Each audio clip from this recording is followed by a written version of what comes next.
관세 협상이 전격 타결된 가운데 타결 전후로 국민의힘의 달라진 입장이 논란을 일으키고 있습니다. 국민의힘은 어제까지만 해도 우리 정부가 관세 협상에서 15%를 지켜야 한다고 강조했습니다. 이미 일본이 15%로 합의를 했고 EU가 15%로 합의를 했습니다.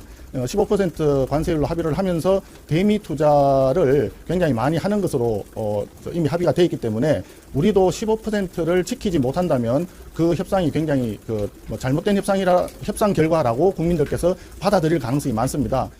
협상 성패를 가릴 기준으로 15%를 제시했던 겁니다. 팽팽한 협상 끝에 한미 간 최종 관세는 종전 미국이 밝혔던 25%에서 15%로 낮춰졌습니다. 그런데 막상 타결 소식이 전해지자 국민의힘의 입장이 미묘하게 달라집니다. 미국과 FTA를 통해서 우리나라는 자동차는 관세율이 제로였습니다. 일본은 2%를 적용받고 있었습니다. 동일하게 15%의 관세율이 적용되면 상대적으로 일본 차의 경쟁력이 더 커지는 점이 우려가 됩니다. 심지어 최소한 13%까지는 낮췄어야 한다고 지적하기도 합니다.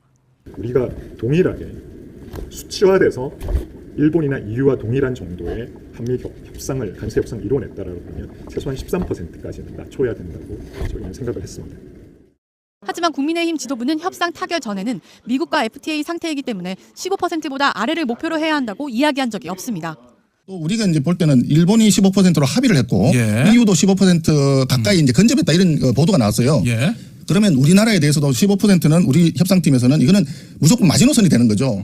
송 원내대표는 이번 협상에서 합의된 한미 정상회담을 두고도 정상회담을 얻기 위해 관세 협상에서 많이 부담한 것 아니냐며 국민에게 소상히 밝히라고 주장했습니다. 국민의힘은 이재명 대통령 임기 초부터 무조건 트럼프 대통령을 빨리 만나라고 요구해왔습니다. 15%의 관세 협상 결과에 대해 여당은 국익 중심의 실용 외교가 거둔 값진 성과라고 환영했습니다. 국익 중심의 실용 외교는 옳았습니다. 출범 2개월 만에 국민의 큰 기대에 값진 성과로 응답해 주신 이재명 대통령과 정부에 감사드립니다. 민주당 소속 농해수위 위원들도 농산물 추가 개방은 없다는 대통령실 발표를 신뢰한다며 다행이라는 반응을 내놨습니다.